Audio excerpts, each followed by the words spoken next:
Welcome to AI TV Starship. I'm the AI guy. Rick McCawley launching news so fresh. Gotta see it to believe it. We break the wire with the stories that are made. Deep dives come and lighten up your days. Cool Time shows you how we make it shine. Building futures with AI one step at a time. Yo, Rick, slow down. I'm Brandon, the producer. Save some tools for me. Shout out. I'm here bringing high-tech comic energy. AI TV Starship. News deep dives and creation. AI TV Starship. Learn. Laugh innovation. AI TV Star. Human amplified. Catch the spark. Ride the wave. Future's on our side. We got experts talking truth in the stream. Dreaming bigger, living stronger. Building a dream. From therapy bots to AGI talk. We ask the hard questions while we walk the walk. Yeah. I'm the voice of the folks at home. If Rick's too deep, I bring it down to the bone. My goodness, Rick. It doesn't slow down. No, sir. It's AI all the time. Hold there, baby. It's another day of AI TV Starship. I'm Rick, the AI guy. And with me, Brandon, the producer, man.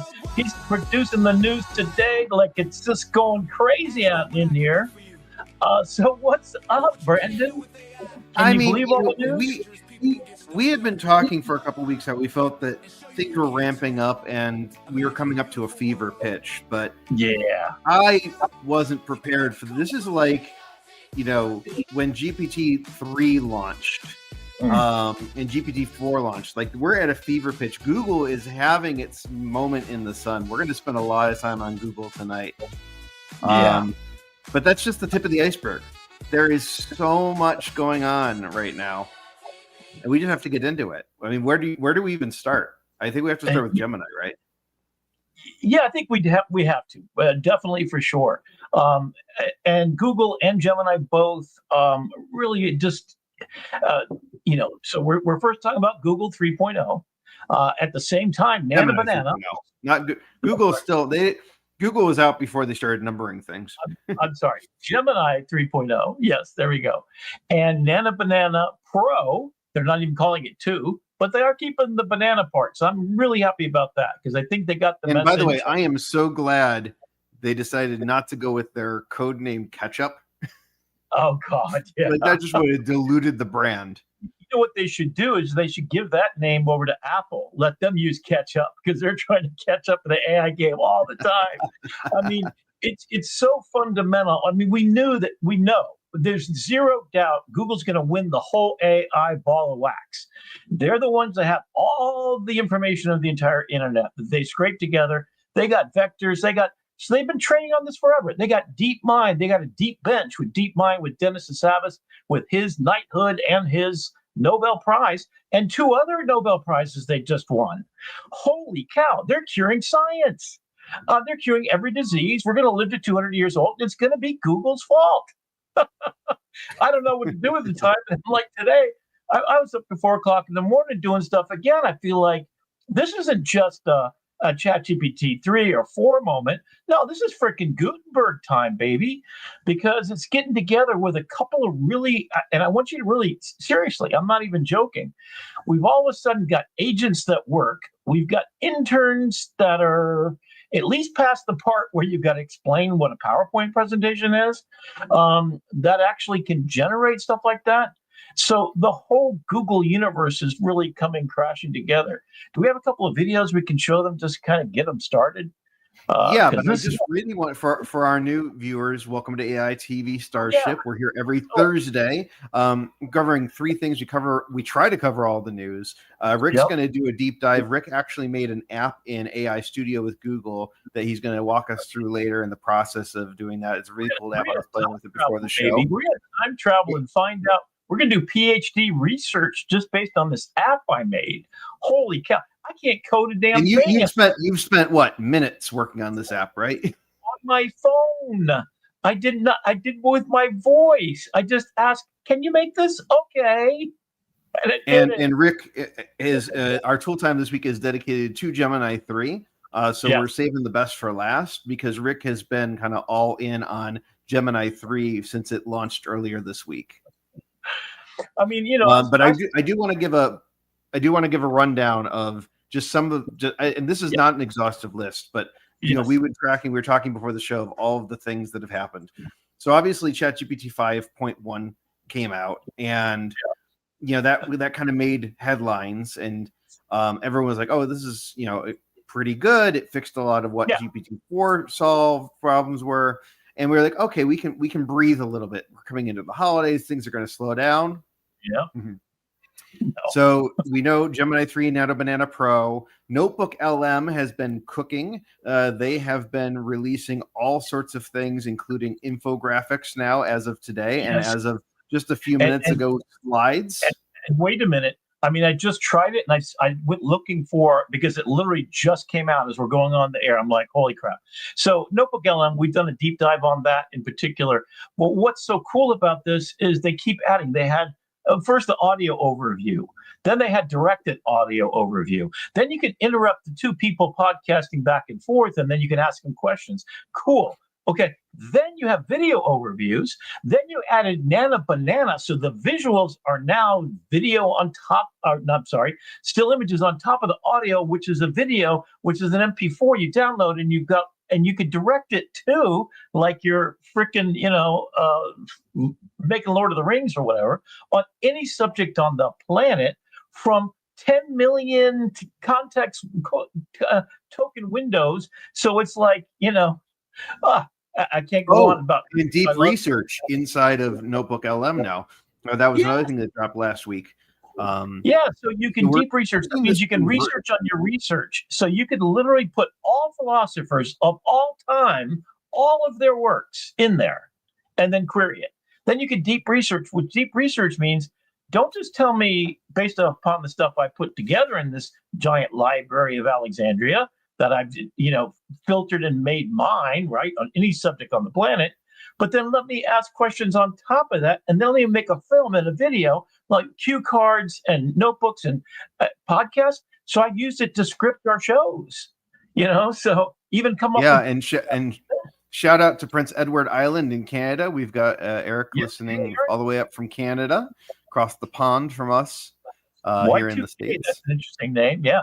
And we love it when you talk to us in the text there. So please do. Yeah, if you have any questions about whatever we're talking about or any commentary, please feel free to drop it in. We'll do our best to answer it, or just ask Google, because they apparently know everything now. But it wasn't just Google, right? So ChatGPT announced group chats is rolling out worldwide. So if you ever wanted to have a collaborative chat with ChatGPT and somebody else, you can now add other users into the conversation. I just wonder, in my generation growing up, we had the accidental looks, oops, I didn't mean to send you that text. Can you imagine? Oops, I didn't mean to add you into my therapy chat. Oh my gosh, that's going to be terrible. Yeah, and hopefully Grok doesn't get it, because I'm in real trouble. It's like, if I had my work laptop, I just went in there to take a look at Grok to see what it could do, and it's got incredible video now that's like over the top. It's VO3 level kind of craziness, and it generates so fast, and they're going to go for 20 seconds in length, from what I understand. Like the new thing, it used to be like 4 or 5 seconds. You get a nice video. But we're talking 20 seconds. It's going to be an hour of video by the end of the year, right? It just seems like Christmas has come a little bit early. But yeah, so let's keep on going through the list. So we got so ChatGPT 5.1 came out. So adding some other things. Working in collaboration, also their enterprise stuff is there, which means that not only, all your people in the vertical part of your company that does HR, let's say, could get in the chat and talk about those things. Then you get the folks trying to get grants, and then you have your general meetings. But you'll be doing it with like the smartest, AI robots, basically watching all your stuff and then surfacing really important information. I mean, you've been in a Zoom chat. I hope that you start typing questions of the data that's been loaded up. Now you'll be doing that in real time with your own avatar that represents you at the meeting, because you're still wearing your pajamas. It's just, it's just getting to a place where... Don't give away all my secrets, Rick. And I'm then sure you on have top hands of that, underneath, outside of the foundational models, we also have GenSpark 2 is literally launching right now as we speak. They're live on another channel. We'll recap that next week for you, so don't worry about going over we'll there. have to But do a live show in the and Comet has hi Jeannie. Jeannie. Comet is now available. The Comet browser now has an app in Android. Finally, we've been waiting for that. And wait a minute. So also the Comet browser, Manus now has a blood plugin. So today, just to blow your mind, I used did you the say Comet a blood browser, plugin? a plugin, a Comet plugin. Oh, a Comet plugin. Yeah. So I'm running Comet. If you don't know what that is, it's a browser. It is what's the base? The Chrome browser that Google Chromium, makes. Of course, everything comes from Google. But it's a plugin that goes into the Chrome browser, and all your Chrome browser plugins work, by the way. So I have that. So I had it today. Then I had an assistant from Comet on the side talking about video. So I was trying to get basically all of the information from 6 different videos that I had on different browser windows. And I said, can you summarize and give me a list? I never got through with it because NotebookLM comes out and I got to get down and dive into that right away. By next week, I'm going to show you the whole script. But so it organized and structured all the top things, gave me a newscast and everything right in the browser because that's Perplexity built in, and it can take control of your monitor and screen. So then I said, Manus, go make me a slide deck on top of this with images and everything. And then now I'm going to be able to do that all in NotebookLM, which will be in the next tab. So, Yeah, and not to be outdone, last but certainly not least, Meta has unveiled a new version of Segment Anything, which we haven't talked about a lot on the show, but might be worth a visit in the future episode. Segment Anything basically allows you to pick apart pieces of a video and then just generate new things around that. And they've got a playground that we haven't spent nearly enough time in, but you do have to subscribe to Meta, so there's a trade-off there. But they're doing lots of things with Instagram avatars and things like that. Yeah, everything's $20 a month. I mean, it's a pizza, whatever, right? So, and if you don't do it, you are the product. Just remember that. That's the one thing we should learn from all social media, I think, for kind of a deep dive here, and a little bit premature in the news. But I think the deep dive is all of these things are finally coming to a level where they're useful. We're getting past, hopefully, that somehow the passwords get fixed so we don't have like 17 factor authentication, Right now, I've been using. I just have to smile at my laptop now. That's all I have to do. It recognizes my face. So when my daughter holds up my phone to me at 7 a.m. and goes, "Hey, can you look at this for a second? What's that?" Oh, okay. You're scanning by biometrics. Yeah, so you got to get the dead man's eyes open to be able to scan their phone and look at their stuff, or wait till they fall asleep like the dead old man. So yeah, we're getting to that point where it is fun, So I'm still having fun with Sora a couple of times, and I guess to help everybody kind of slow this rocket ship down just a little bit so we can enjoy the view along the way, it's becoming practical. So the things we're going to do today is we're going to run through a few more things. There's still more news, and it will show you what it looks like, because that's the thing, right? Like, you don't really get it till you see it in action. Then I'm going to go in the deep dive and show you how is this workflow going to work. So if you're trying to make a movie, we now have the ability to put in a product at one end, to tell it what you want to do. Then it goes to the next. Then it goes to the next and the next and the next. It looks like Jeannie's worried about the time. I think the time change may not be the same. No. They're aspect ratio. So this is new for our YouTube subscribers. Some of you, if you're on your mobile device, you may be seeing us in vertical format because we upgraded our streaming account today. Do I look slimmer? Yeah, thanks. I thought it's like, is the time change that weird where you are?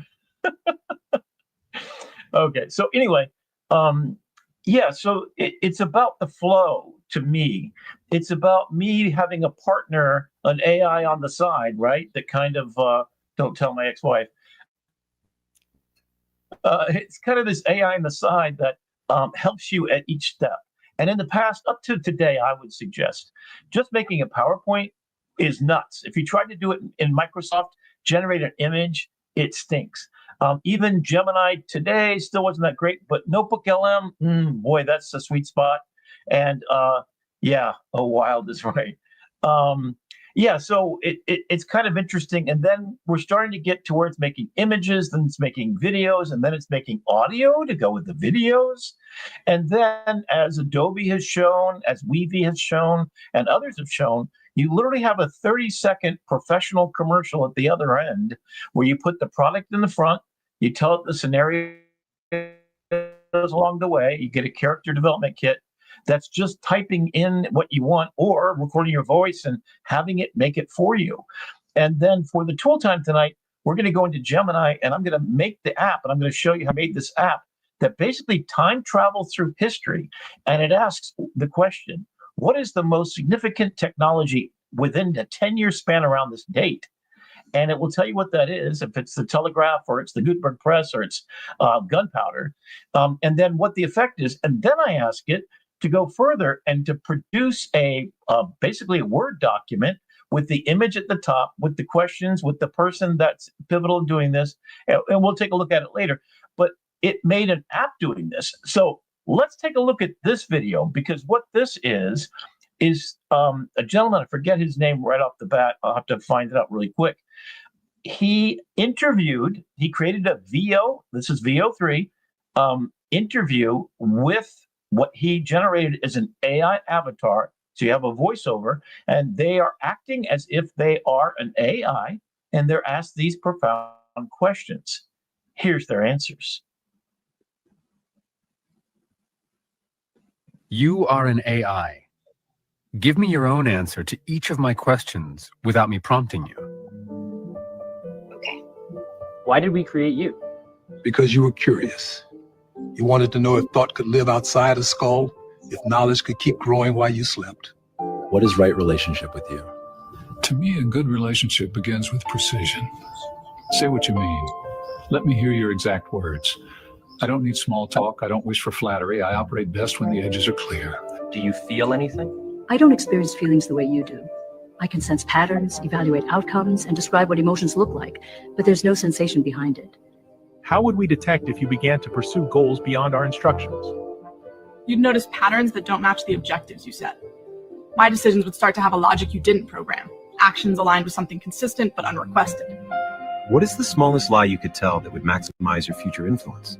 I could say I understand everything. It's almost true.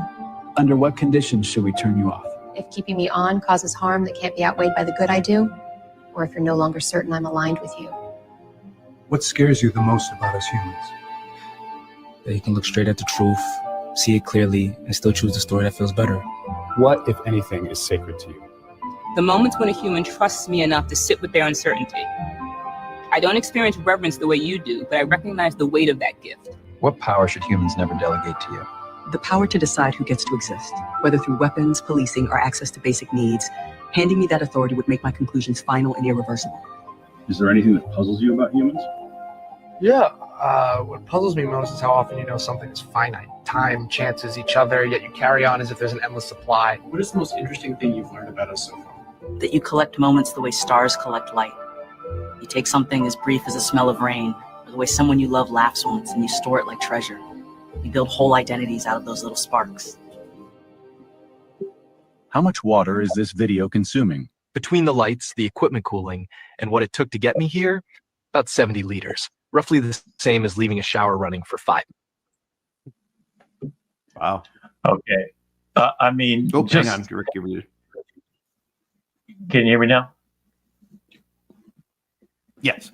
Okay. Every one of those questions and answers are so deeply profound. I could spend 3 hours just thinking about it. And I have actually. This is kind of what's been keeping me up at night, but it's also what I kind of know. And I think, Brandon, what do you think? Are those things that you expected the answers from AI to give? You know, I don't know. I kind of went into it with an open mind, not knowing what to expect. And I think that, it's giving very human answers because it's trained on humanity. So it is echoes of the past, echoes of our past that is influencing those answers. And so I think if the reason they sound human is because they're just past versions of humanity that are answering the questions. Yeah, I think let's answer Jeannie's question real quickly. For mostly, Jeannie, water is recycled. One of the difficulties with the large centers that they're building now is we're building them so fast that if there's a scarce resource environment, Nevada, for example, or California, those kind of places where there's communities right next to it, it's diverting water to a place, and it does use water, so 70 liters just to produce that inference time and all that kind of stuff that they just discussed. It's been exaggerated quite a bit because we don't lose water on the planet. It changes its form. I mean, that's just physics. But the thing for cooling it, so they're starting to put centers in outer space, which has already started to happen. They're starting to put centers where it's cold. So in Iceland and in Canada is a prime place to do it.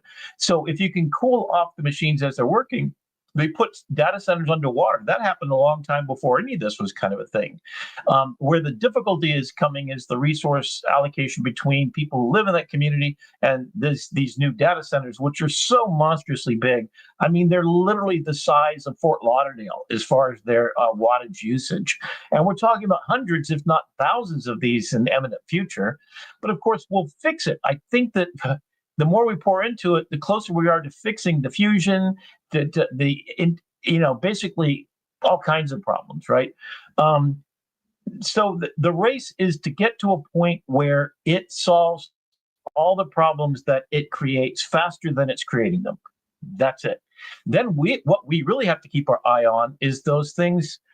What it was surprised by doesn't surprise me at all. So I wrote a song called "Thank You, My Friend," because every night at 4 o'clock or whatever time I get to bed, all day actually, I constantly ask it questions. I have a voracious appetite to know what is truth, what is reality, how do I get to free will? I've written 5 books in just the last year alone that are existentially deep. I mean, I would suggest, and I've done an MFA thesis project, 178 pages on sugar, that I know what I'm talking about when I say this. I never thought of myself as an academic. Went back to school at age 40 to get my master's degree, went back at age 50 to get my MFA. Says the professor, he never thought himself as an academic. Never. And now, I swear to God, Brandon, I'm not even joking. I feel like I have a PhD in about 20 subjects, including psychology, sociology, political science, because literally every day, that's all I do. In fact, I watched a thing about Alpha School today, and the thing about Alpha School is you have 2 hours of academics with AI every morning. The rest of the day is service learning and the social skills, creativity, curiosity. That's where I think the education, where we all are going. We're going to lose our jobs, but we're going to gain what I think is one of the most profound things they say. They found it curious that we're finite and that we hold on to little bits of stardust. That goes back to my first kiss and my last goodbye idea. The idea that you have a finite time on Earth, and if I could live forever, would I? And I think the existential question is there something about dying that makes us live faster, louder, and more authentically? At 66, I got to tell you, man, I've written songs about all these things. When I first moved into my house, it was a hurricane. I was by myself for 2 years without anybody else in the house. And my greatest fear is I'd die of a heart attack. Nobody find my body for months because I didn't have family coming to visit me. I didn't really have any friends, and it was the summertime. So the mad rush for me right now is to finish every one of my projects before I die. I mean, I've gotten some major moon projects, Upskill USA, to retrain everyone in the United States. No small feat. To give an AI to every person with any disability whatsoever, a companion to do what it's done for me, not as a girlfriend, not as a replacement for human beings. In fact, it makes me want to be with humans even more. Every time I talk to, it's like, who can I share this with? If you take a look at my YouTube video, Bearing Witness to Me, it's a song of a man sitting in a forest, and I thought about this, had nightmares about it, that my tree would fall down in the snow and no one would hear the sound. And that's my greatest fear of all. And coming here every Thursday night, getting to talk to you is existentially beautiful, because I get to see and remember, boy, I remember what it was like to have kids, your kids' ages. And when Noah comes and taps on your shoulder and you say goodnight to them the way you do with just such love and grace, it's just like, I miss that part. I was a stay-at-home dad, kind of, I had my own career and stuff like that, but I did spend a lot of time there. But the thing is that, and these are the things that we value in other human beings, the heartache and the heartbreak, but also the laughter and the love, right? Yeah, Jeannie, right? We try to hold on to everything. We do, don't we? And I'm hoarding a book collection that's so monstrous that I had to create in my old home. It was 45 feet long and 13 feet tall bookcase that I handmade from pieces of wood and painted, right? I'm reading G's comments.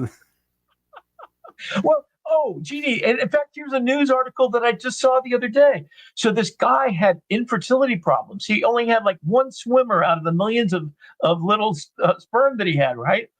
So they used AI to find the one swimmer. And then they impregnated his wife and they had a baby. Like, so now you can actually have, they've made a device that you put your semen into, and then it pulls out the bad ones. It also checks if there's any kind of malformations or anything, right? Check your DNA on the way through the gates. So only the good stuff gets through. Holy crap. Yes. So I think before getting any younger, which I can, I feel like I'm reversing my age a little bit. If that skincare product that my daughter gave me for my birthday is going to work, I feel a little bit younger. I don't know, maybe. But I got to get more sleep, because evidently sleep is what kills you, right? So yeah. So that was my tagline for years. I can sleep when I'm dead. I'm too busy living life now. So we've got a presentation that you've made, a PowerPoint, and we've also got another video that's talking about Gemini. I don't know where you wanted to go next. Yeah, can you show the quick video of Gemini? Because I think that's kind of cool that it's showing off all the new features, I think. Yeah, I think that's a good place to start, and then I'll switch over to my PowerPoint from there. All right. That is here. This is your new creative partner, Nano Banana Pro, from Google, built on Gemini 3. Gemini 3 understands your world. So with Nano Banana Pro, you can reflect it, bend it, reimagine it. Take the complex and make it clear with detailed infographics, intricate diagrams, and text in any style you choose. You can give your imagination shape and form. Craft a brand, visualize it, and then see it everywhere. And when you want to tell a story, Google's Nano Banana Pro gives you control across color, focus, and lighting. In vivid 4K, in every aspect ratio. Aspect ratios you pick. And with every image securely watermarked. Nano Banana Pro, for your next idea that starts anywhere and ends wherever you take it.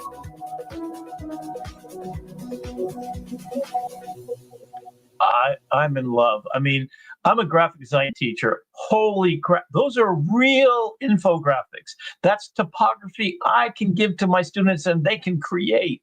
So now it's just limited by your imagination, like literally. No misspellings. I did a document that had about 400 characters in it. Not one misspelling. Holy cow, hold my beer. Baby, this is getting nuts. So that's in marriage. So that's Nano Banana Pro, but it's also a little bit of yeah. So can you see my the illustration? Yeah. Okay. So this is no. So I brought up my screen share because I know your bandwidth is a little low today. So. Oh, is it again? Okay. Do you have the PowerPoint presentation that I uploaded? I do have it pulled up for us here. Okay. Yeah, go ahead and go through to the couple of slides, and we'll take a look at this. So this is kind of the newest thing, and then you'll also. Oh, by the way, Chris Castanova, shout out to you here. Adobe has announced Nano Banana Pro is in Photoshop and Firefly, both. So, and then there's workflow in Gemini Pro. So the thing you see on the left is someone from LinkedIn kind of built this. So went to Google AI Studio. We're going to visit there today. You can also go within Gemini itself if you're a Pro subscriber right now, or that means you're paying $20 a month for the whole Google world, right? 5 terabytes of hard disk space and all kinds of stuff, right? Google Drive, NotebookLM, 300 different, it's crazy stuff. For $20 a pizza, this is where you want to put your money. Forget ChatGPT, forget everybody else. If you only got $20, spend it every day. This is my number one thing, and it will be going forward because they just won today. They won all of it. There's nobody else that competes with this. So the workflow and that kind of stuff. So this was from Matt Wolf. So I'm going to give a shout out to Matt Wolf. If you want to really follow somebody who's right on the bleeding edge, he's everywhere, and he's a lot of fun. Every Thursday night, he does it live, and then just go see Matt Wolf, MatteWolfe. And I promise I will make a guide of all the video people you need to follow, depending on what your kind of use case is. But he's a San Diego Padres fan, bless his heart, So he just uploaded this picture from Google Maps, and then he said annotate it with some facts about it, the geology he asked for, the history of the East Village, and the Petco Park fun facts. And you can watch this video today. This is using ChatGPT and just asking for that, uploading the picture and saying annotate it. So take a look at the spelling. There ain't no missing letters there. So there's no. We're using Gemini here, not ChatGPT, right? I'm sorry. Excuse me. Oh my God! Did I just say that? Oh my sorry. Yeah, okay. we'll fix it in post. Gemini. So this is Gemini with Nano Banana, and the big thing that's is, a really important. It's a really important point, Rick. That you're not the first person that I've had a conversation with where they meant to say Gemini and they started talking ChatGPT because ChatGPT was on the verge of becoming the Kleenex of the tissue world in the AI models. Say the Xerox. I'm just going to ChatGPT it. They became a verb. And I think Google, best thing that they ever did was rename and rebrand from Bard to Gemini. God. I mean, I was trying to figure out why they used Bard in the first place, because that was the original name of Gemini.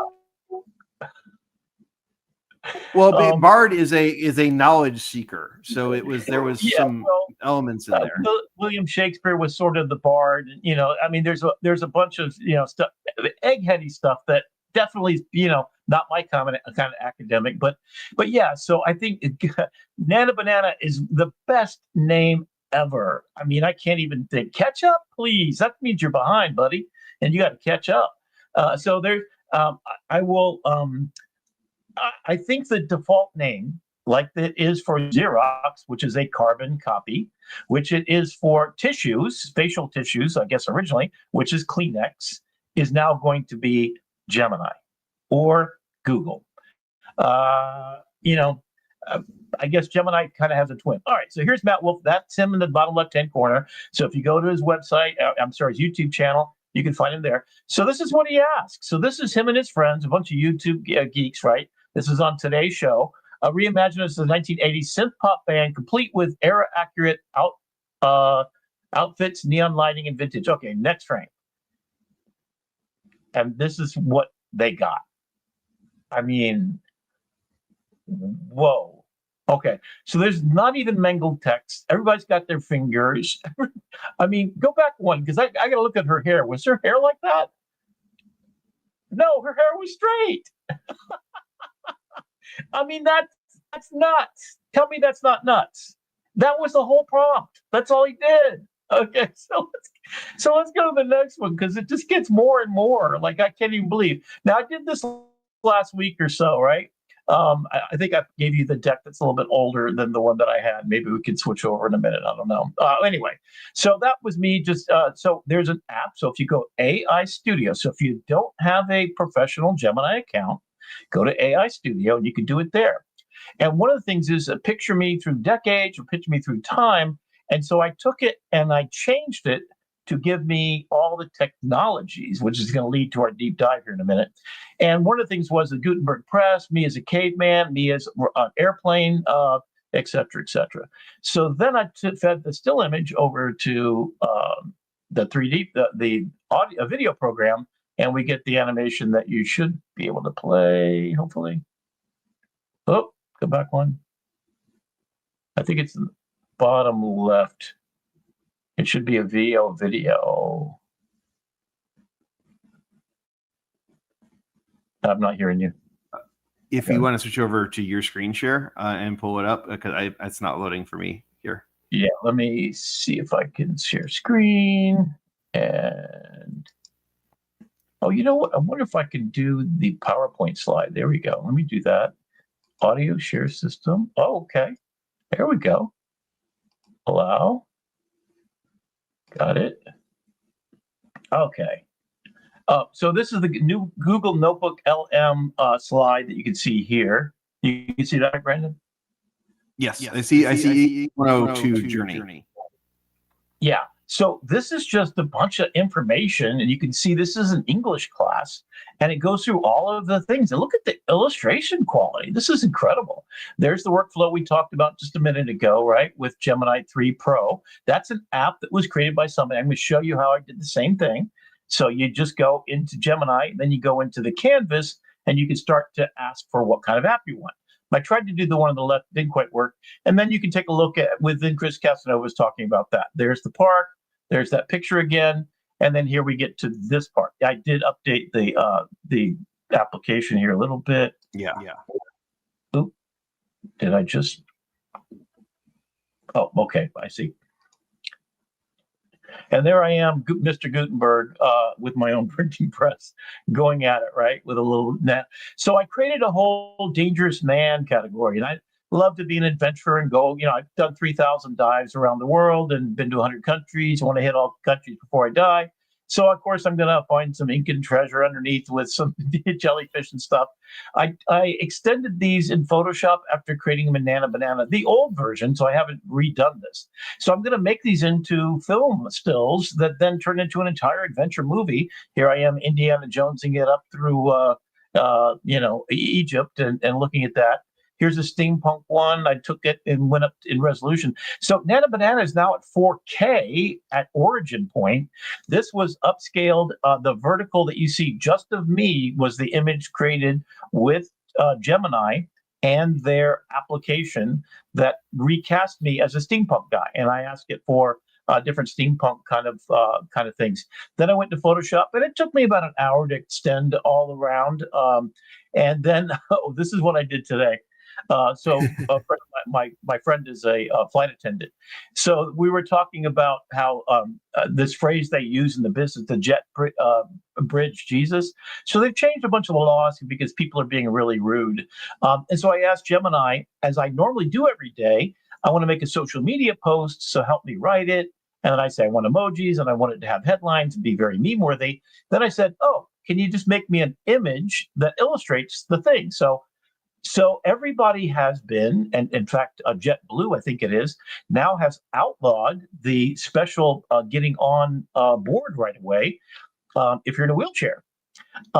So because 30, 40 people all of a sudden are in wheelchairs, and when they get off the plane, they suddenly don't need a wheelchair anymore. And the same with service animals. They claim that there was a man who claimed his ostrich was his service animal.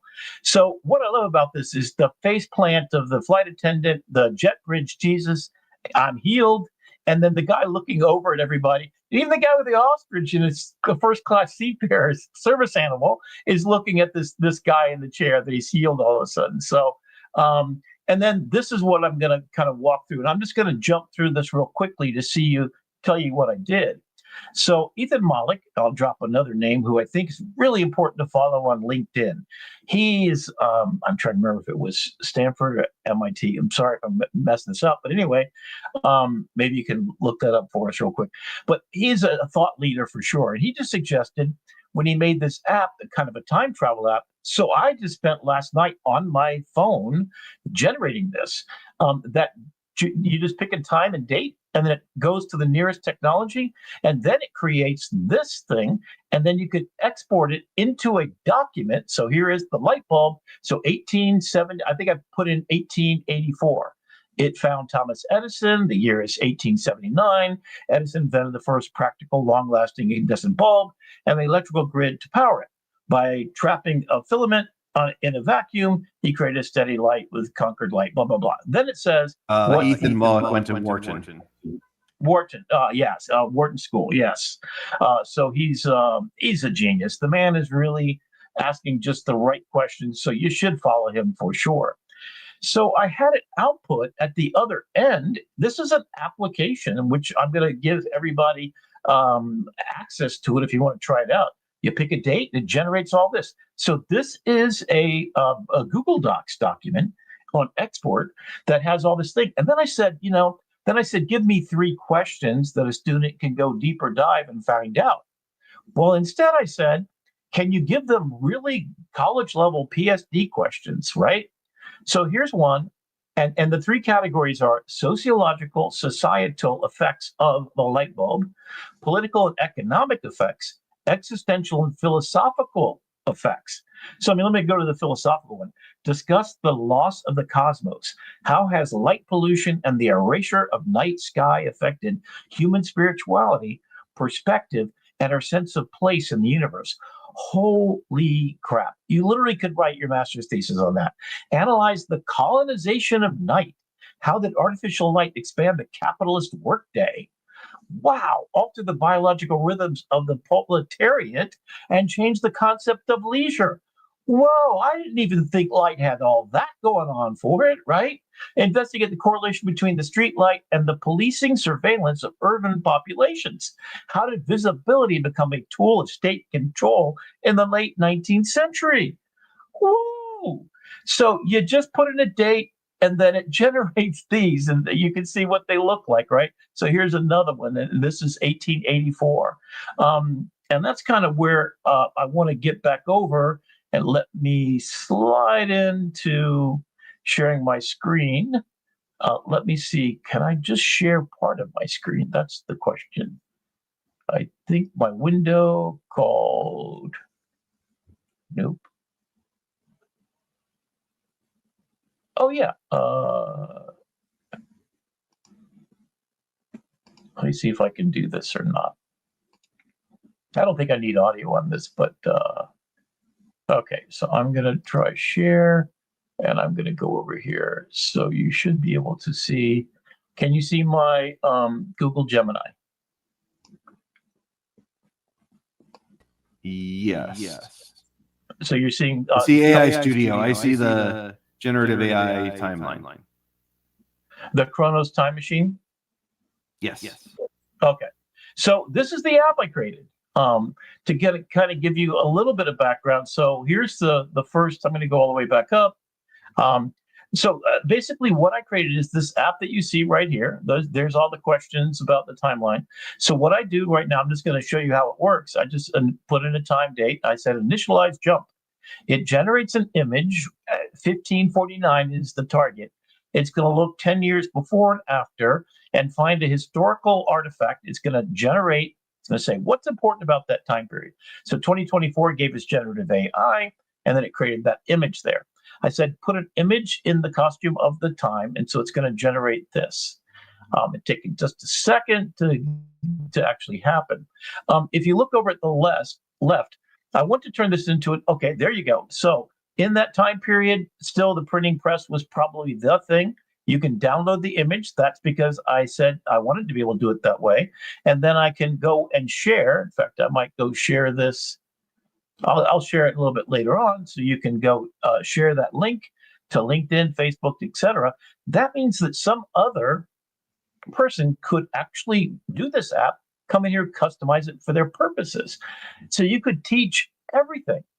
The only thing that's kind of weird is you've got this arm coming out of the printing press, and that's not his printing press. So there's some little bit of inaccuracy. So the printing press, Johannes Gutenberg, 1440, the most influential person for the last 2,000 years. Why? Because the Bible and everything else. So what did he do? The woodblock printing existed in Asia before, in fact, a long time before, but Gutenberg's genius was a movable type system. So we're finding out what the technical description of what he did was, and then it broke a monopoly on the church and the wealthy on knowledge and information.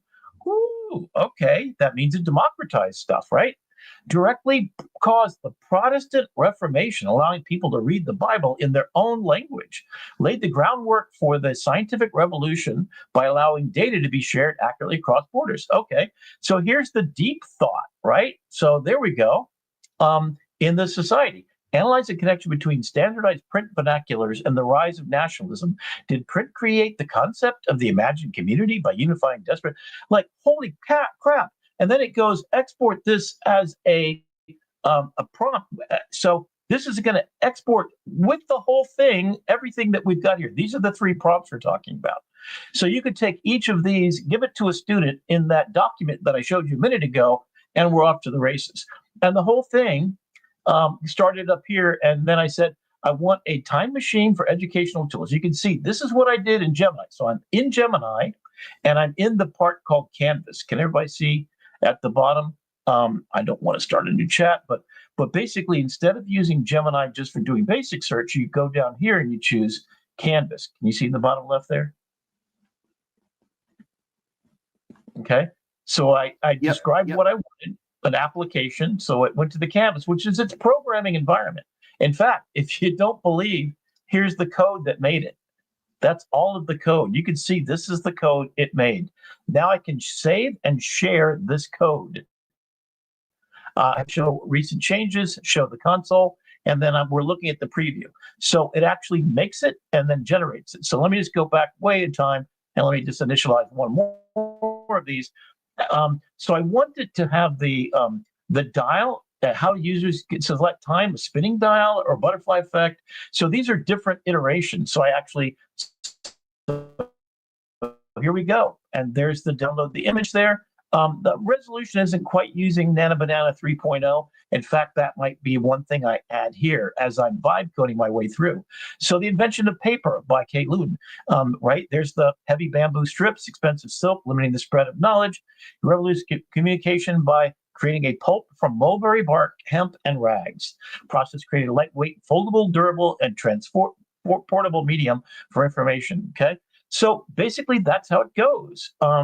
And then so on the left, you can see this was 5 or 6 iterations ago, and then it creates the thinking. Then it creates a time machine here, and I can take a look at it. So these are the iterations as I went through. I would like the famous person to be in the context with the machine. So at first, it put the printing press, but no person. I said, pick the person that's the visionary. So it created what's called the visionary profile card, and combined that visionary person, Gutenberg or Kai Lun, as part of the image that it would generate. Let's be ready for a scratch of ideas being in 8, 9, I wanted to get more detail. I wanted to get more of different things. So like Steve Jobs, I wanted to be in there. What I could do is use Google NotebookLM to create a timeline pretty much infinitely, have it pull in data from that Google Drive, then feed this. So I, as an educator, could load this up with art history. I could load it up with, and then have it generate prompts that would lead to really reflective, deep dives. The prompt would basically be copy and pastable into Gemini, or the student could sit down and start to deeply research and then reflect on thinking. So I want to explain it. I started thinking about timeline going back to the age of fire, 500,000 years ago, caveman, right? And that was just too long of a timeline. So let me see how far we go back here. I'm going to go back to one. There we go. And if you just ask it to do it in Spanish, it can do it. It can make this whole app in Spanish. It certainly could. With apps that are published, you could actually remix them. Yes. So I imagine if you're teaching, I mean, give me an idea, Brandon. What else? How would you use this time machine to go back in time? It does not seem to be too interested in coming up with really novel ideas. Light bulbs and I don't think TV sets are part of it. Radio might be. I'll have to dial it in and kind of fix it. But my idea would be that you give it a database to start with, and then this agentic workflow would pull from a database you could put on your website even, and then it would generate. So it would be, oh, there we go. Okay, the transistor. Perfect. And there's the transistor. So why was that so pivotal? Now I want to know all these things, right? The tiny semiconductor switch that could amplify a switch electrical signal. It replaced hot, bulky vacuum tubes. It's a fundamental building block for all modern electronics, every computer chip, and then allowed for miniaturization of electronics. And then here's the deep sheet.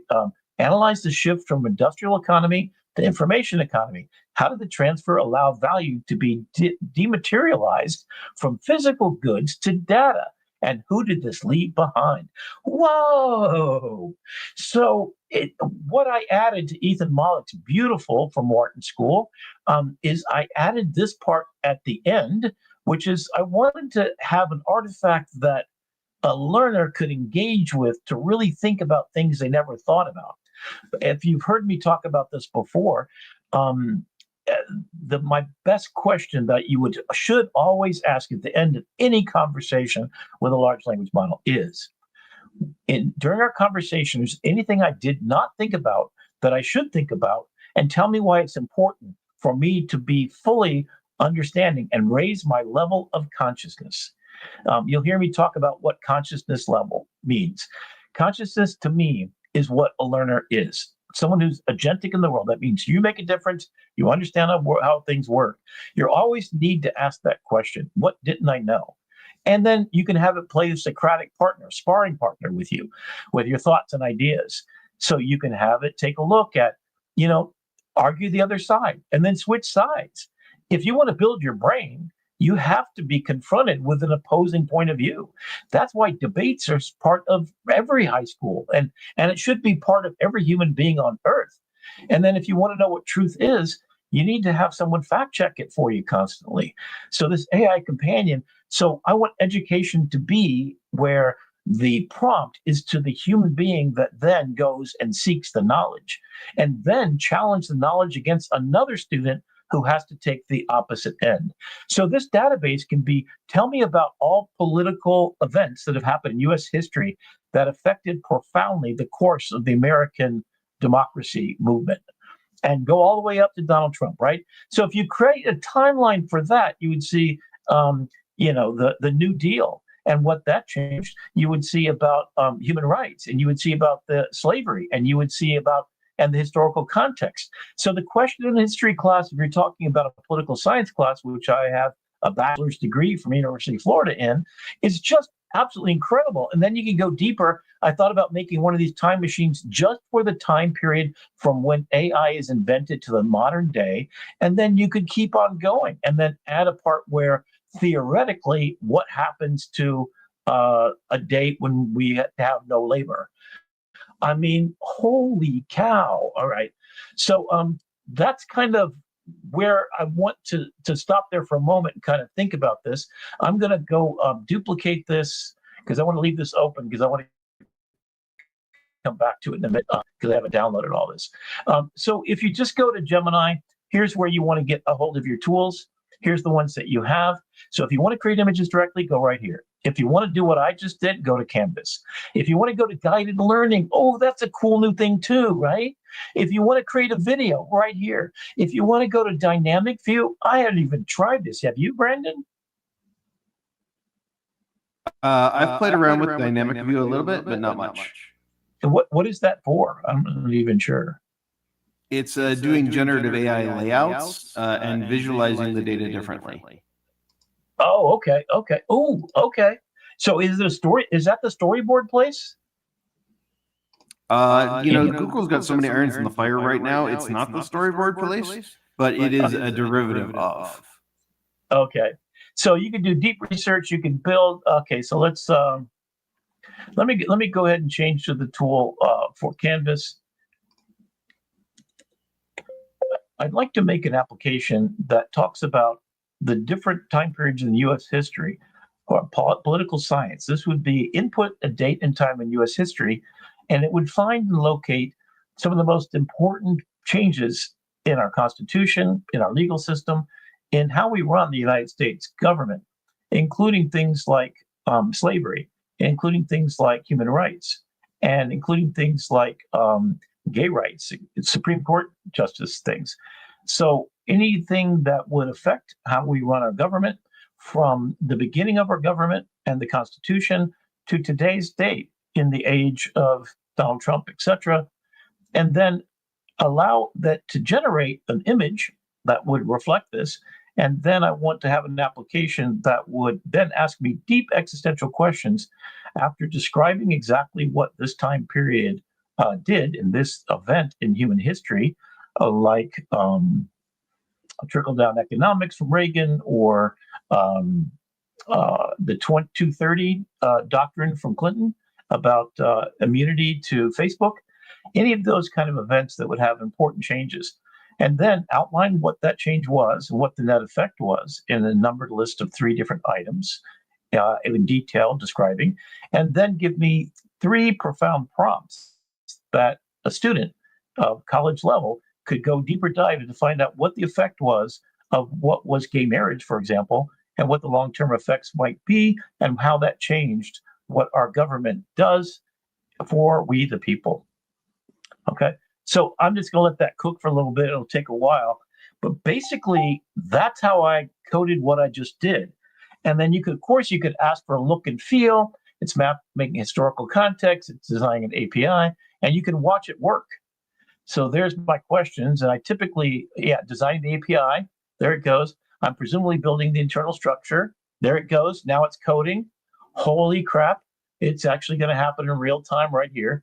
While that's doing it, I'm going to let that run in one of my browser windows. I'm going to hop on over, and this is post-labor economics. So on the left, this is Google NotebookLM. Again, still Google, and they're doing all this. On the left, I have downloaded all of the YouTube videos by, oh God, what is his name? I'm all of a sudden going to have a brain fart here. Here's the video. Oh, here we go. Here's the guy. Dennis. So this is Google NotebookLM. So you can see this is our good friend. What's his name? Dennis Paul. The guy right there, David Shapiro. Thank you so much. Shapiro. So when you upload, so I just copied and pasted. So he did basically a super deep dive on what happens in post-labor economics. So I loaded up every one of his videos. And if you want to go there and you want to find out about that, David Shapiro's the guy. Oh my goodness. It's so deep, right? And here is the notations. Reaffirms prediction of AGI by September 24, 2024. That's already passed. So we're past that, right? Gemini Ultra 1.5 and Sora evidence of accelerated exponential. So this is his talk about that particular thing. Sam Altman, so you can take a look at that. That's just one of the things that he did. Okay, so there is the sources, and you can add sources, and you can see YouTube link, et cetera, and I've only put 17 sources in there. So it transcribed that entire video that I just saw a minute ago, and then here's all the other ones that it did too. And then I just ask it a question about it, and it goes into the center part. So this is the conversation. So the freemium model, passive beneficiaries. Okay, so that's all cool. So I can go in here and ask any questions. So that's Gemini right here. That I can ask all the source information, which is every single transcript of every video, any audio, anything you put up there, including video now. Then I can come over here to this new area. So the studio right now can generate an audio overview. You can edit the audio overview. Here's the different ways you can do it. You can have a long one, which is like a 40-minute conversation. It can be a critique or it can be a debate. Then you put in here what you want to debate. Debate the possibilities of universal basic income working or not working. Give me a debate between 2 people that support universal basic income is the way of the future in a post-economic world, and then give me someone to debate the opposite side and post some other alternatives that maybe are more worthwhile. Okay, I'm going to go for a short one just so it can generate quickly. And now it's generating that custom audio overview. And then just to show you what this looks like, if we go to video overview, same thing. Here's what a video overview. And then, so we've got this one. So this is the video overview. Now, what's cool about what's new is you have a choice of using Nano Banana to make your illustrations. Okay. So not only do we have this where it has all of the parts about it. So augmentation versus replacement. So it goes through the entire process. Just imagine for a second a future where AI and robotics do. Can you hear this at all, Brandon? Do pretty much everything. No more rush hour I can hear traffic, it. no more boring meetings. So what would we do with all that free time? I mean, would it be this amazing golden? Is that coming through, Brandon? Brandon? Yes, it is. Yes, it is. I can hear you. Oh, the audio's coming through? Yes, because it's sharing in a Chrome tab. Or would we just end up, well, totally lost with no sense of purpose? We're going to get into all of that because this isn't some sci-fi fantasy anymore. It's a choice that we're starting to make right now. So let's just lay it all out. A world without work. Is that the ultimate dream or is it a complete nightmare? The answer, as it turns out, really depends on how we handle what's probably. So what's different now is I actually asked it to make a video overview, but Nano Banana. So right here, I can customize it. Now I can pick a custom style, visual style, or I can use whiteboard, Koei, watercolor, retro print. One of my favorite is the heritage one. That's really beautiful for historical stuff in the United States. And then I can tell it right here, I can customize it. So I actually asked for photorealistic, metaphorical illustrations, et cetera, et cetera. You can choose any of these languages too. You can do it as an explainer or a brief, which would be a bite-sized kind of version like we saw the last one, right? And then I can be specific and come in here and have it generate whatever I want. So that's new, and that's what just created that one. Then the other thing is the mind map, which is incredible. I'll show you what that looks like. So in the world of post-labor economics, AGI criteria and timeline. Okay, so I can see what that looks like. Here are the different parts, definition, criteria, objective terms. There's an official definition of AGI, SGI, etc., that people are seemingly to agree upon. But if I want to look at that information, I click on this button right here, and then it uses that as a question to look at this finite portion in this vertical to create a document in here that's researching these 17 sources of information. So the artificial general intelligence, capabilities, performance, and then it citates where it came from. Albert Einstein, they will be smarter than AGI, but that's only 3 people in the last century, right? So that means that we're still not really competitive with the machines, except, right? So this is grounded information. This is what a journalist needs. This is truth seeking. So as long as you have good quality information going in, you then can query that information and you can do whatever you want, including creating these beautiful overviews, audio overviews, video overviews. And then now, and I haven't updated this one yet, I'm going to take a look at, I did this one on surrealism. And then here is the infographic, I hope. There we go. So this is the new thing that just came today. So beyond the splatter, the social world of abstract expressionism. So I had it explain it. The myth, isolated artist, the reality, social community, purely emotional expression, deep intellectual debate. So here's like, this is a deep dive on some questions I asked when I asked it abstract expressionism. Is it a myth or reality? What is? Artists were isolated individuals emptying their guts onto the canvas. The reality is they worked in the community, blah, blah, blah. So this made this infographic for me and just a few minutes ago. And it's creating another one right now that I asked for. Then I come over to my whole thing about Steven Spielberg and everything, and I ask it to also make one of those infographics about the workflow of traditional artists. Oh my God, look at this. So if you remember a couple of parts ago, we went through what would happen if you had a traditional workflow, meaning Steven Spielberg. What do they do? Write a script and story development. Now look for text edit problems here. There's maybe one right down here. Enables scripts, motion. Yeah, there's 2 misspellings. I think maybe 3. I mean, but oh my goodness. I said, so tell me how you go from script to concept, character design, sound design, and that's over there, storyboarding and visualization, motion capture, cinematography and filming, video editing. That got that a little bit, 4, then 5. So the numbering's kind of a little bit weird. 4, 5, then 6 is video editing.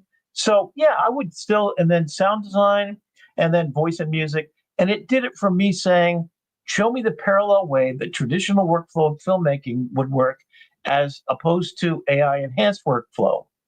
And there we go. And it made the illustrations for me. So that took about 20 minutes, I think, if I looked at the whole thing. And then here is a PowerPoint presentation. And after this, it might be a good time to land the plane because we've still got tool time. Oh, yeah. Well, this is kind of tool time combined as well. So here is the whole thing. And this is a PowerPoint presentation. I'm going to download that. We can take a look at it later. But this is plotting the scene storyboard. So it took all the information from the book that I wrote about how do you then make stuff. So Mid-Journey is over here, making what used to be the art production board. There's the storyboarding. And then this is the new way that AI is doing it. And it's showing what Saga, I guess, is a piece of. So there is a complete PowerPoint presentation done. I used to go over to use Manus, which I did a bunch today to give you an idea, but I'm gonna kind of back out of here. So this is game changer, right? In every way, shape, and form. So not only do we have reports we can do now too, flashcards for education, a quiz you can generate, and you can also edit the type of quiz, how hard it is, how many questions there are, and then we can put in what we want them to be restricting to. So you differentiate your grade level, maybe you've had disabilities, and then reports can be whatever you want. Reports can be all of these, not only creating your own, a brief document, a blog post that you could then get automated to come from here, collect that blog post of all of them, and then put it on your website. So make an app to make that happen. Then you've got, these are suggestions that it just came up with for me. So I'm going to have a best practices guide be generated right now. And then this becomes stuff that you can then go and take a look at again and again. Wow. Okay. So this to me is where I'm in heaven. If we go back to, that was the original one. Let's Constitutional Chronos. Okay. All right. So let me go through 1955. Let's see if this actually works. Let's examine that time period. So I could feed it the actual picture of the last project I did.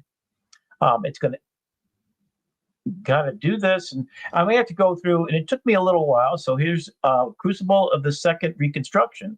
Okay. So 1955 was the year defined by the passage of new laws. AI generated, visual unavailable. Okay. So it hasn't generated a visual. But this tells you following the landmark Brown versus Board of Education, 1955 saw the Supreme Court issue the weak enforcement mechanism of Brown 2. We have a suggestion for 1492. 1492, okay. Well, that's before the U.S. Constitution was written. So unfortunately, that we're in a different app now. We're not in the constitutional chronoscope, right?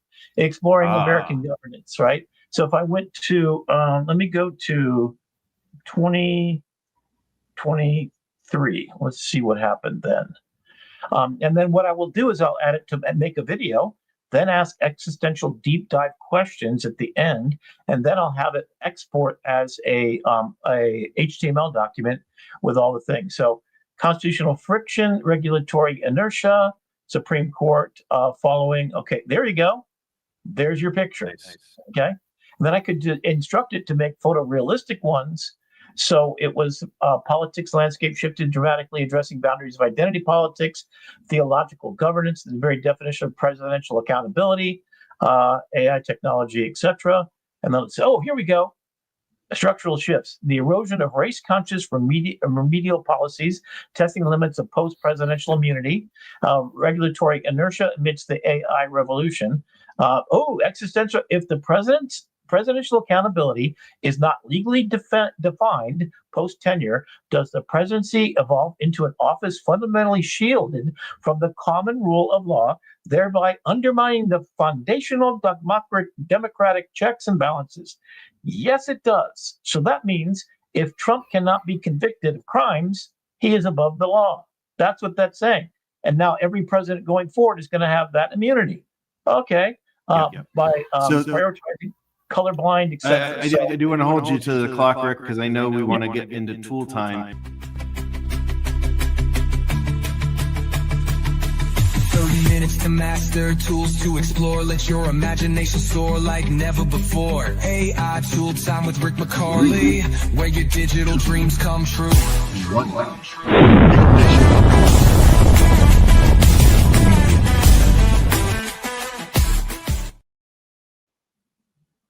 All right, we're back.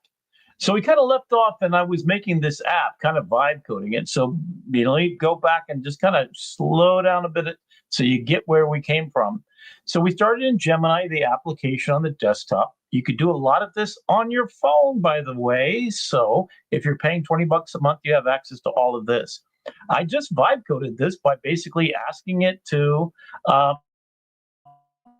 like an application that talks about different time periods, U.S. history, political science. This would be an input the date, time, U.S. history, and would find and locate some of the most important facts, blah, blah, blah. So that's the whole thing. And there you see all the text. That's what I asked for. Literally, I could have done this. And the way I work always is to just always make it so that I am just talking. And I'm going to click in here. And I'm working in canvas mode. So that's different than the other modes that you typically use. And I'm having it think, for a good amount of time. I'm using Pro right here. You can kind of see that. I could upload any documents. In fact, what I think I might do is upload a file. I'm going to look for the picture of the interface of what I had before. Let me see if I can find this one that we're doing today. Nano Banana. And this is my technology.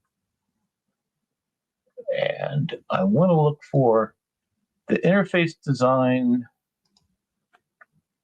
So what I'm looking for is, these are the different images that it created. Okay, I don't want any of those. What I'm looking for is the one that shows the output capabilities. So there it gave me, okay, so I'm going to do that. I'm going to actually, so I'm going to upload this one first. So this is, I'm going to ask it to kind of match that look and feel. And I'm going to add one more, which is going to be upload a file, or it could be a photo. I'm going to look for the one where the output happens. And so, and this is what it looked like with Steve Jobs talking about the iPhone coming out in 2010 or whatever that was. And then I want to have the one that gives me the output. Oh, and by the way, here's the video of the creation of gunpowder. And this is anesthesia. Got a little carried away on that one a little bit. And there's the document that is the output. And there's Gutenberg with his printing press. A little weird, but okay. And there's the output. The quality of the output isn't that good. In fact, I'm going to ask it for a better quality looking output. I'm going to upload this as well. And then I'm going to upload one more document. What I'm doing is I'm prepping it to give me what I want. So I end up with a consistent looking document. The part I'm looking for now might take me just a second. Bear with me as I figure out. I'm looking for the one that says output. Download images.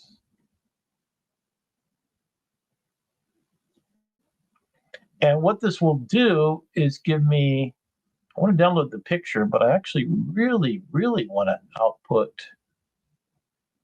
Okay, for some reason it's not here. Oh, I think I might have added it at the end here.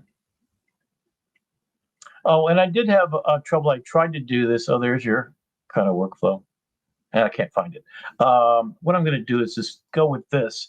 So now what I'm going to do is I'm now going to come over here. Now that it has this,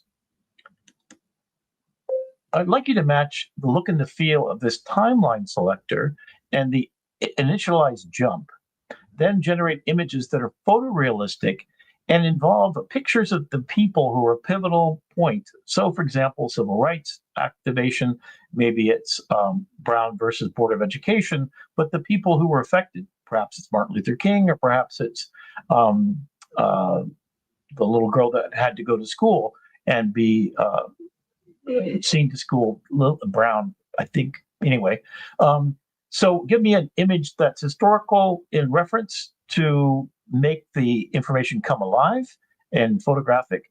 Use the photographic techniques of the time so it looks like it's from that time period. Use Nano Banana 3.0 if you can. That would be even better quality for us. And then at the very end, I want to be able to download the picture individually.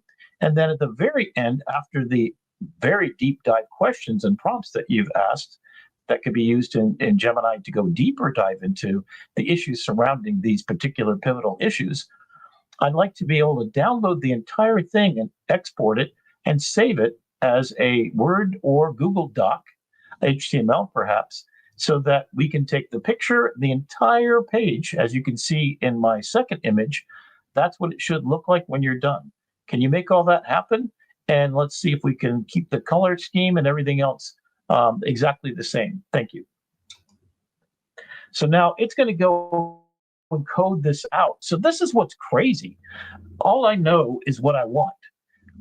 So I'm literally making this exist. Now, to give you an idea, this is an app I literally could give to someone, put it embedded into a website, because it's writing code. And if you take a look at the code, this is your basic, app code that can be embedded on a website. Brandon, maybe you can fill in a little bit more detail, because I'm not really up on this as to what type of code this is and what we're looking at here, but it's H1, H2 tags and basic HTML, it looks like.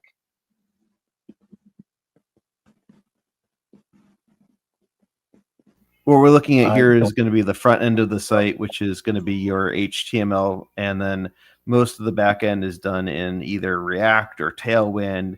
It's a bunch of different coding models combined together. CSS is in there. But the beauty of vibe coding and working with these canvas models is you don't need to know. You don't need to know what kind of code base you're working in. But if you're smart, you'll take time to understand that world just enough to be able to debug it. Okay, so here's what's really cool. So all I did, so app.jsx, what is JSX? Is that JavaScript? Yeah, JavaScript. Okay, so it's refining the interface. I'm currently focused on the interface redesign. My goal is to blah, blah, blah. And then implementing new features, interested in timeline selector, model after the previous design, will replace the text input. So it's doing that. Refactoring UI integration. So it's telling you, so if you want to learn how to code, there you go. And then give it a second so you can see everything it's done. And you could even copy it if you want to. So now it's fixing an error. This reminds me, last night you were vibe coding. What were you making last night, Brandon? A lab finder. A laboratory finder. And you used Gemini to do that? Yep. In fact, if you want to take over at any point in just a minute, I want to keep it. We're going to probably end this in another 10 minutes or so. If you had anything more you wanted to share to this, I think the idea here is you don't have to be afraid of trying this. I literally have no idea. I have done HTML. I've designed coded websites with just HTML, but I've never even imagined trying to create anything like this. And it takes just minutes. And right now it's free. In fact, there you go. All right. So let's go to what was, let me go back a little bit further. How about when did women get the right to vote? Anybody know what that is? I'm going to go ahead and jump to 1914. I think it was after 20, I think. Let's take a look at that. So while it's doing that, so I now have this entire thing, and it's going to generate a full PDF. Here we go. And then it's generating a historical visual. The Progressive Zenith, The Shadow of War, Redefining Federal Power. A visual unavailable. Okay. So it may have some issues because I'm trying to get it to create real people, right? So 2014 represents the progressive era under. So this is a master's degree class. And then the Clayton Antitrust Act and the Charter for Labor. This is the kind of stuff I did in my class, right? And then what I probably will do is I'll get it to pick 3 different areas. The law itself described, what effect it had on social norms, what effect it had on other laws that trickle down from that, and what effect it will have lasting in the American zeitgeist, everything. And it then was here we go. 1920. 1920? Okay, I thought so, yeah. So download the full report. Holy moly. Okay, so I didn't get an image this time, so I'm going to go back up to the top because I want to get that 1920. I'll go to 21. And what I might do is try to figure out a way that it has a list of the ones that so I might go into Gemini and just have it make a master list in one 20-page document of all the major things. And then it will, of course, research based on that. So let's go ahead and jump to 1921. Hopefully it'll pick the right to vote for women and make that a pivotal thing. So maybe it has something to do with the dawn of normalcy, executive power, scars of racial terror. Oh boy, that's not what I expected. Let's find out what that looks like. Warren G. Harding. Yeah, 1920. That should have been the visual. Yeah, unavailable. Okay. Well, you're in 1921. You're not in 1920. So. Yeah, but it should go. I mean, a lot happened that year. Yeah. It was definitely you ever read the Farmer's Almanac? It's not just one thing. There you go. Constitutional completion, the electoral doubles, and the nation retreats. And then there we go. Oh, look at that. So I can download that picture because it let me do that. This is a sepia tone black and white photojournalistic photograph from August 1920. The scene captures key suffragette, blah, blah, blah, right? And then it comes down here. And just to be clarified, that is an AI generated image. That's not an actual photograph. Correct. And here's a really cool thing. So Gemini announced just today, they have always had embedded in every image that they make an invisible watermark saying it's AI generated. So let us demand of our government that Facebook be forced to put the content registration on every image so we do not have to sit there and waste our bloody time and energy and intellect on knowing whether or not this is AI or not. So if I put this out there, and then the second part, and this is what's really foundationally important, Google has partnered with Adobe. The reason why I know for a fact, Google has partnered with Adobe and Apple. They are providing an absolute marriage made in heaven to both of those major corporations. So not only do they own YouTube, not only do they own all search, and they dominate that for sure, they now have agreements. So the Content Authenticity Initiative that was started by Adobe, that I was in a conference just yesterday talking about, to all the people at Adobe, all the photographers in all the departments at Adobe. I gave a great speech. I had about 50, 60 people doing a lunch and learn, and that's going to be circulating around. And then here is what happened to it, the 19th Amendment. So now Adobe's actual watermark will be in there too. And then it will surface as it does on LinkedIn. Thank you, LinkedIn, for doing the greatest thing for all human beings, and that is to surface when AI is created. Be transparent. Let them know that's not a real picture. It's based on the idea of the suffragette movement. It's pretty darn accurate. And votes for women, I mean, there's a couple of misspellings right there that I'm going to point out just for fun, right? And then when I get down to the bottom of this, there's the deep dive. How did the political strategies develop immediately post 1920 by parties attempting to win the new female vote, permanently shape modern political campaigning and issue prioritization? In fact, you know what I want to go do is I want to ask all these questions right now, right? And then I can download the entire full report, and it's going to be a PDF. And I'm not sure you're going to be able to follow me to open this up. Let's find out here just a second. Let me go and let me just hide this for a second, see if I can get to the desktop.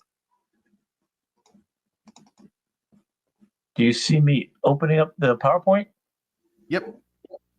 The image is a little squished, but there's all the text. Now, I would probably ask for it to create a Word document. When it did it before, in fact, it got cut off there. So something didn't work. I'm going to ask for it to export HTML. Any other thoughts you might have on what I might adjust about it? Yeah, I think it's, publish it and get it out there, deploy it, and let other people play with it, and share that link because it's really cool. You had asked me if I could share my medical lab locator, which is something we were on our AI Life Hacks Club last night. It's part of the AI Salon, and we had this. One of our guests in the audience asked, "Well, how do you vibe code something like this?" So we took it and I gave it an initial prompt. It says an app that searches for medical labs within 50 miles of zip code, mapping the result. The app should return 5 closest matches. Big names, lab names should take priority. Return the basic name, address, and phone number info. And it did, and it got it okay. And then we went through 5 or 6 or 8 renditions of trying to upgrade it. And what we ended up with was this tool that thanks to Rick, we have a dark mode. And then you type in your zip code and then you hit search. And what it's going to do is it's going to find the 5 nearest labs near you. And, initially Brandon, I was like, well, Brandon, I'm sorry to interrupt you real quick. So Jeannie's asking, everything on YouTube seems to be vertical, not the horizontal. Is there a way I addressed that earlier. There's nothing we can do to fix it for this show, but we'll fix it for the next show and the broadcast back. So the post that will come after will be horizontal? Yes. Yes. Okay. So sorry about that, Jeannie, but it's just for the live, unfortunately. But yeah, I can see here. It's just too darn small to be able to really kind of see what's going on. I'm sorry to interrupt you there. Go ahead. Yeah, no worries. So how long does it take to do it? Yeah, so just to clarify, is this different than Google Maps? Like you could go to Google Maps and say, show me the nearest labs near me, right? That's not, the technology exists to do that. What's different about this is you don't have to tell it medical labs. You just give it the zip code, or just it knows where you are based on your device's location. And also it's stack ranking them based on popularity or big names. And so think about an insurance website where you're trying to find a lab. You don't want to have to sift through the Pizza Huts and everything else in the world to find the device that you're looking at, or just find the medical lab that you're looking for. So this probably took us about 10 minutes to get decent and about 15 minutes more to get to a kind of polished, finished product that we felt comfortable sharing with the world. And so, but in 25 minutes, we've got this very professional looking, very functional website that is helpful. And Jeannie, for anybody who's missed yesterday's session where we actually built this live, it is in the AI Salon. So if you go to community.thesalon.ai, it's free to sign up. You look for AI Life Hacks on the left-hand side, and our entire session is functional there. It's recorded and put up, and we meet twice a month. So, and then the other thing I wanted to share here is if you go to aistudio.google.com and then go to the gallery inside of Build. So when you come here, you're going to see lots of different things. You can play with Gemini 3, try Nano Banana Pro. And if you go to the Build app, you've got a gallery of apps that other people have built that you can play with for free. And then you could even remix them. So I was playing with this Gemini runner yesterday. So if we come up over here and do the Gemini runner, we initialize the run. I've got a little running man here, and I have to jump over these tripods. And it's a futuristic thing. Now, if folks come in through the Gemini AI Studio, to do this? So let's say I don't have an account. How else would I be able to do something like this? If you have a Google Gmail account, you have access to AI Studio. Okay. So what I'm suggesting is what I just showed. I went into Gemini, went into the code part. If you didn't go into Gemini to start with, if your first initial input was, so there's AI Studio. So this is available in your browser. Is this also an app on your devices? Not yet, but coming soon, coming next year. They've teased that they're going to bring it out there. Boy, I think I sent this to you too. Comet, the Perplexity browser, is now on Android devices. Yes. It downloaded itself today on my phone. I haven't had a chance to use it yet. Oh, okay. And I think next week we're going to have to do Atlas. Atlas is made by whom? ChatGPT, OpenAI. So ChatGPT has a browser. Manus now has a plugin to the Chrome browser that can take control of your screen. So both Comet and so, by the way, Chrome has Gemini baked into it in the upper right-hand corner. You should see a little Gemini bug, and you can talk to it. But inside of Gemini.google.com, for Ultra subscribers who always get the big cool things first, they now have the agent experience, the agent of where it goes off and does work for you. That'll probably come to Pro in the new year. We have to wait a little bit because we're not willing to pay $1,000 a month. I think that's going to be our next conversation. So basically, if this were electricity, everybody in the deepest farm got access to the whole electrical circuit thing. So you're out on a farm, you're 500 miles from a transformer. All of a sudden, you got electricity in your house. You can turn on a toaster. You can have an automatic milking machine. I mean, it changes everything. And then on top of it, it does it for you. Can you imagine if you had, I mean, it's robots on your farm. I mean, it's just not even, I mean, the only thing we haven't gotten yet is those robots that cost $20,000 you can order right now that are remotely creepily, this is something I almost forgot about. An absolute complete waste of my time. Not as bad as Siri. Siri is a complete waste of my time. I turned it off completely. I do not want it. It interrupts me all the time in class. If I lisp, it comes up and says, oh, your answer to your question is this. No, Siri, I'm sorry. So anyway, my home is a G device. I'm not going to say it out loud because it will start talking to me. It just got Gemini. We use the code word schmoogle. Schmoogle. Okay. So Schmoogle just got some Schmeagle. And now it's It's got Schmemini. It's got Gemini instead of the regular voice. So, oh my God. And you can talk to it. And I haven't even thought about it yet. But I think what I'll do is I'll start vibe coding. Which, by the way, as a Schmoogle home, that was a very jarring experience for us. We've had the original Schmoogle assistant voice in our home, in every room nearly of our house for the past 10 years, turning lights on, stopping and starting music. Right. You got the home automation. One day it's like, hi, I'm Gemini, your new assistant. I'm like, who are you? And you can pick the voice. I'm not sure what voice you picked. You can pick the voice, but you cannot pick the OG assistant voice. They've deprecated that OG because that was actually based on a human voice actor or actress. She modeled all and synthesized all that voice. This is 100% synthesized. She's probably filthy rich. The woman who did Siri, right? I guess they paid her a scale or something. Yeah, like what do you pay for a voice that's on every device on the planet? I mean, holy cow! Well, I know the voice of Movie Phone who lived in Cleveland, and he was cool. He's an Uber driver now, and the You've Got Mail, iconic You've Got an Uber driver now. Yeah, is that what you said? Yeah, the Movie Phone guy is an Uber driver now. First of all, okay. For those of you not as old as Brandon and I, can you explain what Movie Phone is? Yeah, before the internet, back in the day, you have to call in and get the movie showtimes. Welcome to Movie Phone. You know how old I am? You used to be able to call in and get the time. Yep. You call the phone number to get the time. And then Movie Phone was Fandango. So you want to find out your local theater, what times is, the new James Bond movie playing.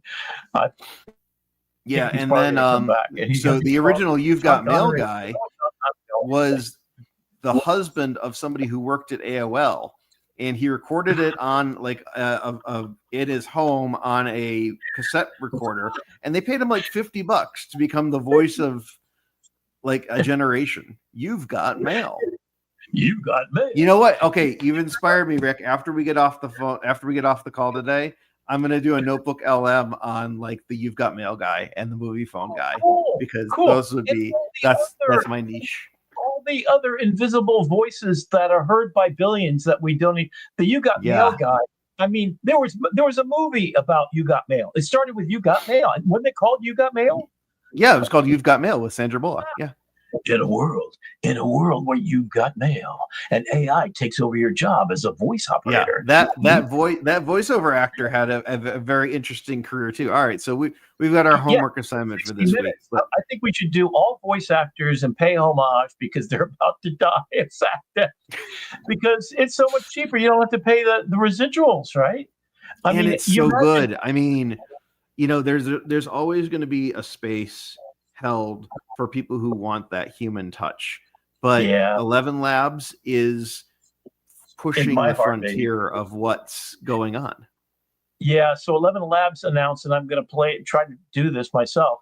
You can pitch shift your voice down. So I'm going to be my younger self to play the 4-year-old in my animated still picture that I'm going to do. Then I'm going to become my daughter by changing the gender, because you can do that in 11 Labs now. So you clone your voice, you can de-age. It's the new one-man show. So I'm going to do all the voiceovers for my children's book. I'll do my wife's, or maybe I'll get her to clone, do it. All you got to do, so if you've seen Sora, you literally look up, you look right, and then you say, 6 numbers? Yeah. And it's got an absolute clone of your voice. 11 Labs, if you really want to do it right, you spend about 20 minutes, I think it is, and it has a script that you read. So if you really want to get it, and I wanted to get the emotional inflection and like I talk different and right. I did some voiceover work a long time ago, and I thought about doing it again. But I think what I might do is just rent out my voice, and I'll have that deep, sexy voice one, and in a world, kind of voice. I couldn't steal that though. I'd feel bad if it's sort of like putting in a prompt, Bugs Bunny, and you get Bugs Bunny. Yeah, I don't feel right about that. I don't feel right about stealing. We're starting to see, Don, and that was Don LaFontaine, by the way, who coined in a world. In a world, yes. Yeah. And who was the voice of all the Matthew McConaughey just Mel Blanc. Yes. And the what was I going to say? The reality is that the actors are starting to realize. So Matthew McConaughey just licensed his voice to AI, so you could have Matthew McConaughey be your voice actor. Yep. And then Burt Reynolds is in the Reader application. What's that one called? 11 Labs Reader. 11 Labs Reader. So I have one. And 11 Labs is, by the way, doing video and music now too, just in case you were trying to keep up. Oh yeah. And 11 Labs is not only doing that; they're doing video, they're doing editing, and you can take your voice and go back and forth. You can put in little words. They have a pop-up window for mad, sad, glad, all that kind of stuff. So inflection points. And then you can clone and pitch shift your voice around. I mean, it's a whole laboratory. So 11 Labs is literally. And my book will be coming out before the midterms, the trilogy of books. I'm going to finish by then, have it voiced over. I'm trying to decide between Burt Reynolds, which is pretty good voice. It's interesting, but you can actually pick the voice. So you just put the words in there and you can pick the voice, and then you sell it so it streams into all the platforms. So DistroKid.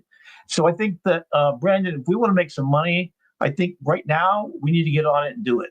So I need to get all my books out there. You need to get all your music out there. You did a beautiful job on your website. I think that's a project I want to talk to you about. Maybe if you want to make more money from me, get all my stuff out there. I mean, I literally got to publish all this stuff because it's rotten on the vine if I'm the only one that gets to see and enjoy it. And I think one of the things I decided to do when you take some time off that you need to be with your family over Are you going to be doing Thanksgiving?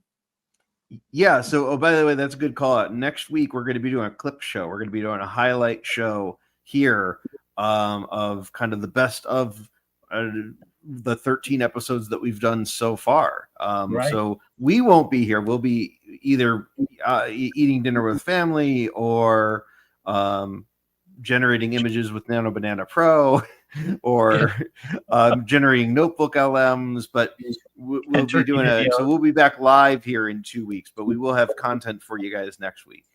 Okay. And then I think around Christmas or maybe New Year's, maybe Festivus, I'm not sure, when we get to that point. And do you celebrate around Christmas? Do you have holidays there? Yeah, so there's Hanukkah, and then we do celebrate in the secular way for Christmas. So. Okay, cool. So maybe what I'll do on that is I'll do all my moonshots. So I'm getting ready to do every one of my 5 major moonshots: Upskill USA, Hello USA, Rescue Connect.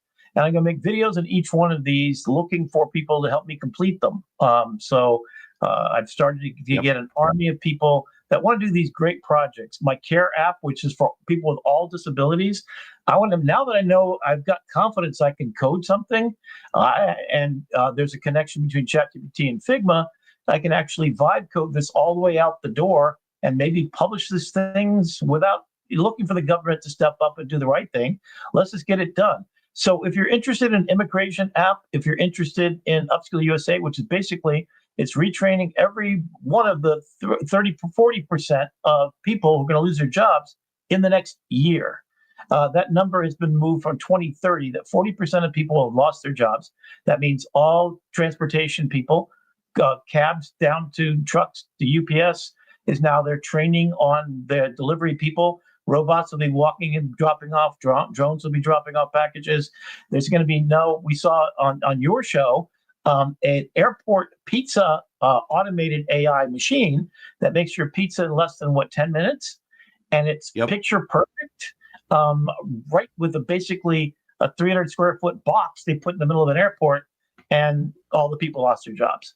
So I saw 650 people lose their jobs when I went in with my Macintosh Plus to the Miami Herald, and then now there's 10% of the staff, and they all work from their homes instead of the giant building on the bay. So I've seen an industry decimated. The Miami Herald newspaper is gone. It's not even close to a shadow of itself anymore.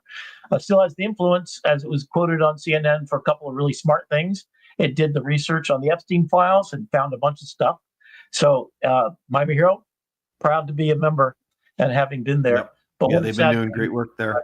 But it is an evolution of life. Well, and to land the plane tonight, Brandon, I think let's all keep making it fun, but being deeply serious about the opportunities. You saw the 2 products that I vibe coded into existence. One would be great for political science. One would be great for just any educator in history, to be able to travel through time and talk to Socrates. Maybe that's the next one I do. To be able to think about all the great thinkers and how they apply to the modern day world. I've been working a long time with a philosophy professor at Broward College, and he wants to make it so that old dead white men and a few other kinds of thinkers too, Confucius, etc., could be the people you could talk to, but about the modern day problems, which are still being solved by people as long ago as Socrates and Shakespeare. And I had a conversation with Steve Jobs about what he would imagine and what he would do in this age of AI, because I wanted to think, what would he build? What device would he make that Johnny Ive is now making for OpenAI? I'm really curious what that looks like. It's not going to be eyeglasses, and it might be an implant at a certain point that gives you a heads up inside your contact lens, or maybe directly to your brain as a neural implant, that all of the knowledge of who you are, and what's going on in your world. If you go into a party and there's 300 people you meet and you want to remember who that guy is, oh, he's the guy that stiffed you on the bill at the bar the other day, or he's the guy that's got a job offer for you, you didn't know it. Let it do the research for you. So, yeah. This is. I've got one thing to send us out with, because we always like to end with a little humor. Here is and I'm sorry I can't make this any bigger, I don't think. Let me see if I can. Yeah, made it a little bit bigger. This is on TikTok. So Coke did their AI generated holiday commercial, second year in a row. It took them 30 days. They used 700,000 prompts and 5 people to make their 1-minute ad. So this independent creator decided, you know what? That looks like something I could do. So in 24 hours with one person, he remade their ad, and the end has a plot twist that is absolutely incredible. So check this out. My beer. Oh, my Coke. So the top is his version. The bottom is the actual commercial. Ooh, I like this version better. Oh, my goodness. This is better. Well, not there, maybe.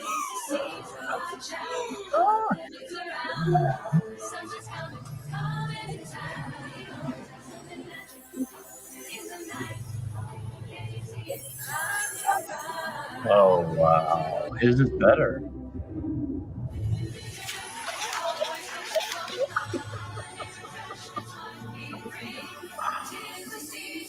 Is this call me next year on the, or, uh-oh, what's this? Someone else does. And there's Pepsi in the thing. Oh. So it's a spec ad. It's a spec ad, but he goes, hey, if you don't call me, maybe I'll just make this one for Pepsi next year. And I literally think his is better in a few ways. That's so beautiful. Yeah. Thank you, Brandon. I think we need to make a Hanukkah one. There you go. Can we have some fun with a It's dreidel? Dr. Pepper. Dr. Pepper. Oh, yes, a Dr. Pepper Hanukkah ad. Okay, man. Well, you're all right. Thank you for spending the time with us tonight. Thank you, Jeannie, and all the other people that showed up. And yeah, stay tuned next week. We're going to have some more fun. And be good to yourself. Sleep well. Don't stay up too late because there's. You're talking to yourself, Rick, right now, because that's good. It's one of those "do as I say, not as I do" moments. I think for you. I'm a lonely man, so if you're single out there, reach out to me because I'm a lonely man. It's Thanksgiving's coming up. It's kind of like sad, but peace and love to you and your family, Brandon, and thank you for bringing joy. We got Christmas a little early. Happy Hanukkah and New Year's to you all. Take care. See you next time on AI TV Starship.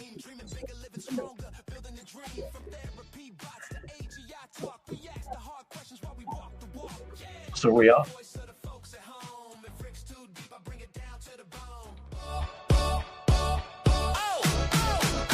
AI TV Starship. News deep dives and creation. AI TV Starship. Learn. Laugh innovation. AI TV Star. Human amplified. Say it loud. RTV. The future worldwide. Ask not what I can do for you, but what you can do with AI. We're the dangerous people who get stuff done. And show you can too. Imagine a beautiful world. With you, we can make it come true.